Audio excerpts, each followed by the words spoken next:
Hi guys, welcome back to Scott Family Homestead, where I rarely have a dinner plan and I have to fly by the seat of my pants.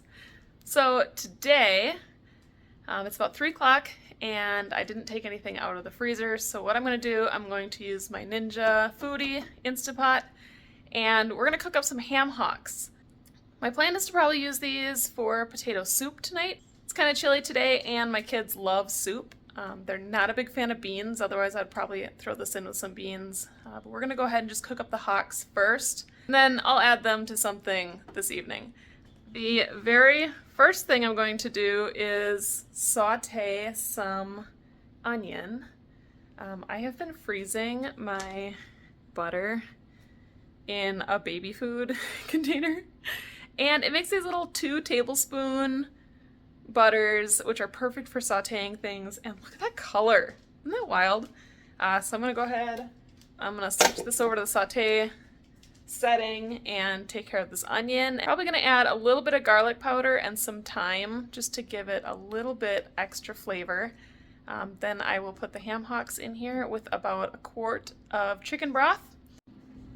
I love this Ninja Foodi. I use it all the time. This is what I make all my yogurt and everything in too.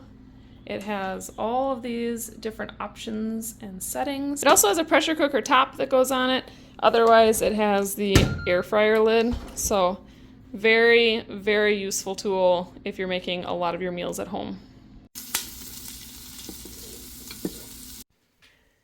Okay, got that. Now we're gonna add some garlic powder. I've got some thyme fresh from the garden. Put that in there. I don't have a ton of thyme right now because it's still early and I've used all of my dried thyme from last year. So this will have to do. I recently canned a whole bunch of broth. I actually cooked a turkey and then a couple of chickens and put this broth together and canned it up. So we're gonna go ahead and put in a whole quart of that. And now we're ready to put the ham hocks in. Now, I have not been great about using up every bit of the pigs that we raise. Ham hocks is one of those things that I just have a whole bunch of them sitting in my freezer. So these are actually a couple of years old. I'm really happy to get these cooked up and used. We're gonna put it on high pressure cook. And I'm gonna have this go for 45 minutes. They are frozen. I'm hoping that'll be enough with a nice long natural release, like 15 or 20 minutes, however it ends up being, before we need to get these into our soup or whatever we decide to make. Okay, so super simple. We got it on high pressure.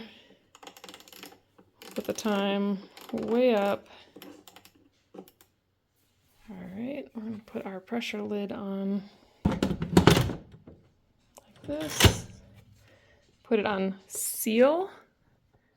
So it has seal or vent. We want it on seal, and then we're gonna go ahead and get this cooking.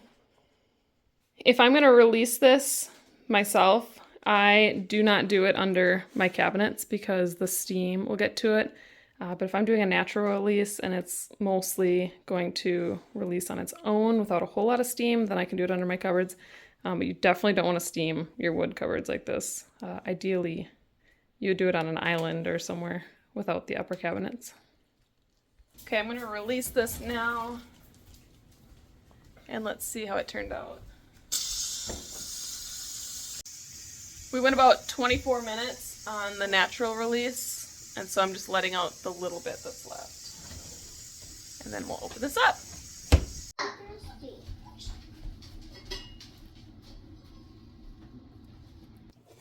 Definitely cooked enough in 45 minutes. It is just completely falling off the bone. We're gonna go through and remove all of the bones and any of the gristle that we don't want. After working through that tray of meat, I got about 4 cups of a shredded ham-like meat. It tastes delicious. Since I know I will get asked for the recipe, I'll give you a really quick rundown of my potato soup, but I promise it is nothing fancy. So I took all the broth from the Instapot and we added about 8 potatoes and 4 carrots.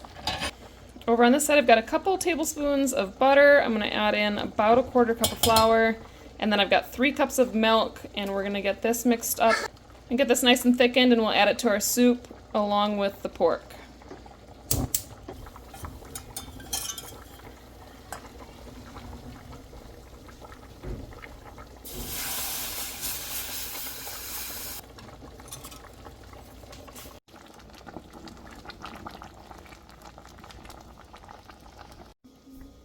So my potatoes are cooked. I'm adding my meat back in. And in just a little bit, once my milk is thickened up, I will add that. And then we are done. I use just regular milk. You could use heavy cream for this, but I just used our skimmed milk because the broth had quite a bit of oil and grease to it. So here we are. Get this all mixed up. And we'll have some potato soup. What do you think? I love it. It's good. Awesome. Don't forget to subscribe. You have to subscribe if you like it. Thank you guys for watching. If you need more ideas on how to cook unique cuts like this, make sure you subscribe to our channel. We do a lot of chicken and turkey, pigs, and soon beef. So thank you for following along today, and I'll catch you on the next one. Bye guys.